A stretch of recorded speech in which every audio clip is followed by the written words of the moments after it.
നമസ്കാരം. S V ജേണലിലേക്ക് ഒരിക്കൽ കൂടി സ്വാഗതം. എപ്പോഴും പറയാറുള്ളത് പോലെ തന്നെ നമ്മുടെ വീഡിയോയുമായി ബന്ധപ്പെട്ടിട്ടുള്ള നിങ്ങളുടെ അഭിപ്രായ വ്യത്യാസങ്ങളെല്ലാം കമൻറ്റുകളായി രേഖപ്പെടുത്തുക. ഒരു കഥ പറയാം. ഈ കഥ കുറച്ച് വർഷങ്ങൾക്ക് മുൻപ് ഉള്ള ചില സംഭവങ്ങളെ നമ്മുടെ മനസ്സിലേക്ക് കൊണ്ടുവരും എന്നുള്ളതാണ്. ചില വ്യക്തികളെ. ഒരു നമ്പ്യാരുണ്ടായിരുന്നു. അദ്ദേഹത്തിൻ്റെ പേര് TPG നമ്പ്യാർ എന്നാണ്. പാലക്കാട് സ്വദേശിയാണ് അദ്ദേഹം. 1963 അദ്ദേഹം പാലക്കാട് കേന്ദ്രീകരിച്ചുകൊണ്ട് ഒരു കമ്പനി സ്ഥാപിക്കുന്നു.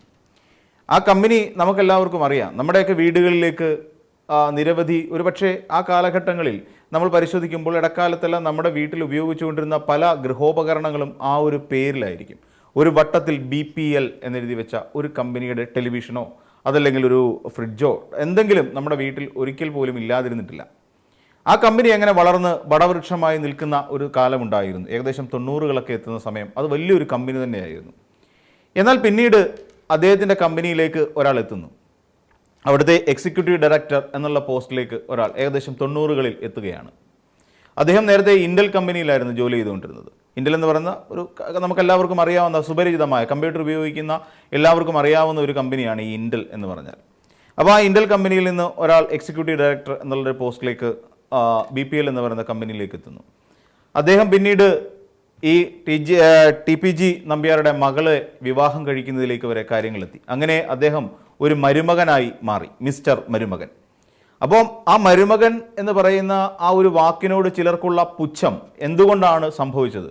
അല്ലെങ്കിൽ അമ്മായിയച്ഛൻ എന്ന് പറയുന്ന ഒരു വ്യക്തിയോട് ഒരാൾ വൈരാഗ്യമുള്ളവനായിരിക്കണം, ഒരിക്കലും അമ്മായിയച്ഛനെ സ്നേഹിക്കാൻ പാടില്ല ഒരു മരുമകനും എന്നൊക്കെയുള്ള ഒരു തോന്നൽ അദ്ദേഹത്തിൻ്റെ ഉള്ളിൽ ഉണ്ടാക്കിയെടുത്തത്, അല്ലെങ്കിൽ എല്ലാവരും അങ്ങനെ ആയിരിക്കണം എന്നൊക്കെ അദ്ദേഹം ചിന്തിക്കാനുള്ള പ്രധാന കാരണം ഇതുകൊണ്ട് തന്നെ ആയിരിക്കാനാണ് സാധ്യത. അങ്ങനെ മരുമകനായി വന്നു കയറിയ ആളിനെ എക്സിക്യൂട്ടീവ് ഡയറക്ടറായിട്ട് അവിടെ പോസ്റ്റിംഗ് നടത്തുകയാണ്. ആ എക്സിക്യൂട്ടീവ് ഡയറക്ടർ എന്ന് പറയുന്ന പോസ്റ്റിലിരുന്ന ആ വ്യക്തി പിന്നീട് ക്രമേണ വളരുകയായിരുന്നു.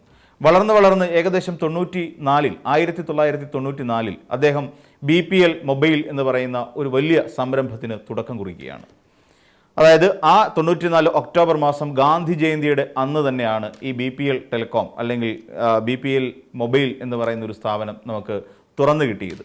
ഒരു വിപ്ലവകരമായ ഒന്നായിരുന്നു ശരിക്കും BPL മൊബൈൽ എന്ന് പറയുന്ന ഒരു കമ്പനി നമുക്ക് സമ്മാനിച്ചത്. അങ്ങനെ ആ BPL മൊബൈൽസ് അങ്ങനെ വളരുകയാണ്. BPL മൊബൈൽ എല്ലാവരുടെയും കൈകളിലേക്ക്, അന്ന് ഈ മൊബൈൽ ഫോൺ എന്ന് പറയുന്നത് അത്ര വ്യാപകമായ പ്രചാരം നേടിയ ഒന്നായിരുന്നില്ലെങ്കിലും BPL മോഡ്സ് എന്നൊക്കെ പറഞ്ഞുകൊണ്ട് നിരവധിയായ പ്രോഡക്റ്റുകൾ, അല്ലെങ്കിൽ ആ BPL മൊബൈൽ നമ്മളെല്ലാവരും ആ കാലഘട്ടങ്ങളിൽ അത്യാവശ്യം മൊബൈൽ ഫോൺ ഉപയോഗിച്ചുകൊണ്ടിരുന്ന എല്ലാവർക്കും വലിയ പരിചിതമായ വേർഡ് തന്നെയായിരുന്നു അത്. പിന്നീട് അങ്ങനെ ആ കമ്പനി വളർന്ന് വികസിച്ചു വരുന്ന ഒരു കാലഘട്ടത്തിലാണ് ഈ TPG നമ്പ്യാർ എന്ന് പറയുന്ന ഒരാൾക്ക് തോന്നിയത് എവിടെയോ എന്തോ ഒരു ചതി മണക്കുന്നുണ്ടല്ലോ എന്ന്.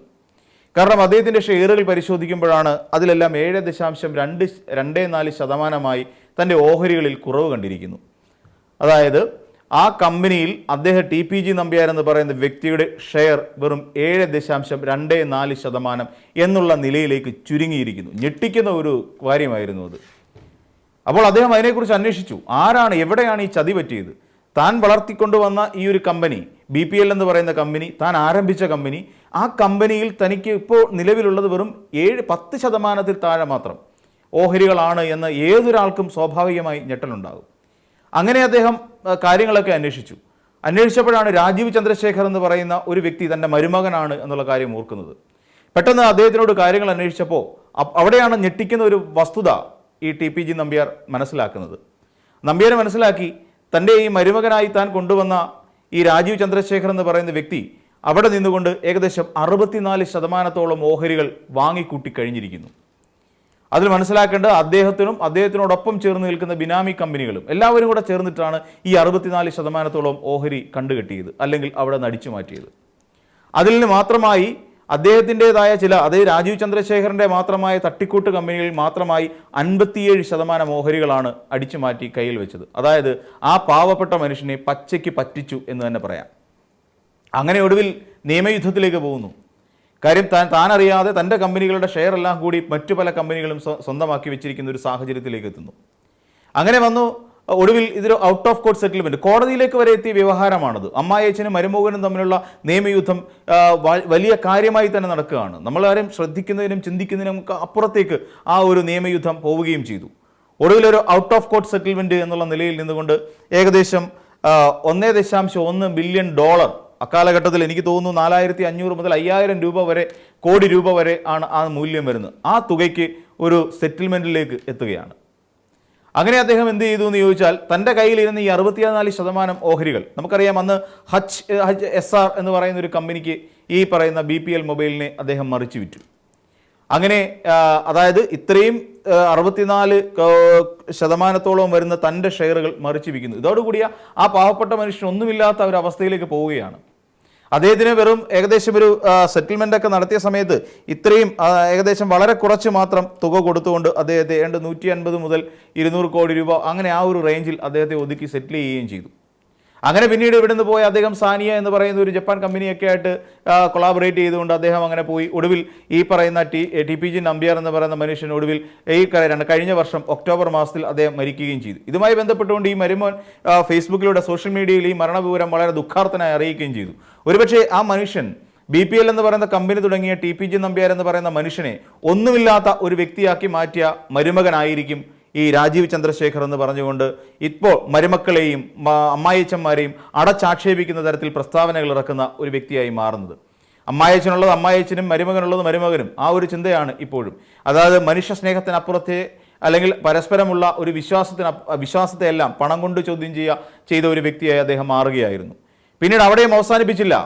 ഈ പറയുന്ന സ്വന്തം അമ്മായിച്ചൻ തുടങ്ങി വെച്ച ആ ഒരു കമ്പനിയെ മറിച്ചു വിറ്റുകൊണ്ട് അവിടെ നിന്ന് കിട്ടിയ പണം ഉപയോഗിച്ചുകൊണ്ട് അദ്ദേഹം ജൂപ്പിറ്റർ ക്യാപിറ്റൽ എന്ന് പറയുന്ന സ്വന്തം ഒരു സ്ഥാപനം ആരംഭിക്കുകയാണ് ചെയ്തത്. അവിടെയും അവസാനിപ്പിക്കുന്നില്ല. പിന്നീട് അദ്ദേഹത്തിന് വേണ്ടത് രാഷ്ട്രീയമായിരുന്നു.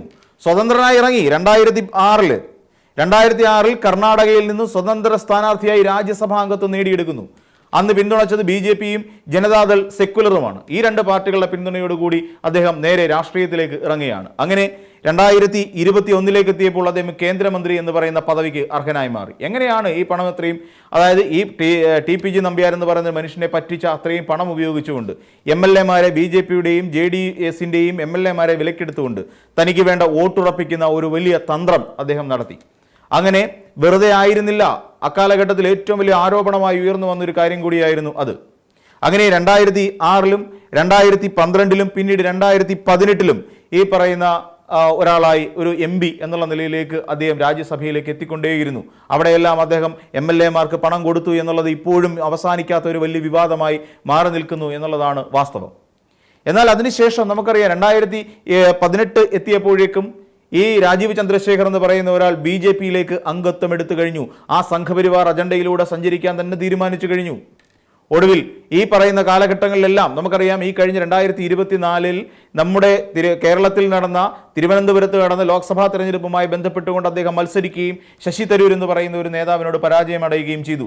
ആ കാലഘട്ടത്തിൽ ഏറ്റവും കൂടുതൽ ഉയർന്നു കേട്ട ഒരു വിവാദമായിരുന്നു ഈ അദ്ദേഹം ഉയർത്തിക്കൊണ്ടുവന്ന അല്ലെങ്കിൽ അദ്ദേഹം ഭരണാധികാരിക്ക് കൊടുത്ത സത്യവാങ്മൂലത്തിൽ കള്ളത്തരം പ്രചരിപ്പിച്ചിരിക്കുന്നു, അതായത് വസ്തുതകൾ മറച്ചു വെച്ചുകൊണ്ട് തെറ്റായ കാര്യങ്ങൾ അതിനകത്ത് ഉൾപ്പെടുത്തിയിരിക്കുന്നു എന്നുള്ള കാര്യം. അതുമായി ബന്ധപ്പെട്ട് കോടതി വ്യവഹാരങ്ങളൊക്കെ നടന്നതാണ്. എന്നാൽ രാജീവ് ചന്ദ്രശേഖറെ സംബന്ധിച്ചിടത്തോളം അത് ആദ്യത്തേതായിരുന്നില്ല എന്നുള്ളതാണ് വാസ്തവം. അദ്ദേഹം അതിനു മുൻപും ഇതേ തരത്തിൽ തന്നെയായിരുന്നു. അതായത് 2006 2012 2018 ഈ കാലഘട്ടങ്ങളിലെല്ലാം അദ്ദേഹം നടത്തിയിരുന്നത് ഏറ്റവും വലിയ ചതി തന്നെയായിരുന്നു. അതായത് അഫിഡവിറ്റ് തിരുത്തിയിട്ടുണ്ടായിരുന്നു. അതായത് ആ ഭരണാധികാരിക്ക് സത്യവാങ്മൂലം നൽകിയപ്പോൾ അതിൽ തെറ്റായ വിവരങ്ങൾ ഉൾക്കൊള്ളിച്ചിരുന്നു എന്നുള്ളതിൻ്റെ വാസ്തവമാണ് നമ്മൾ മനസ്സിലാക്കുന്നത്.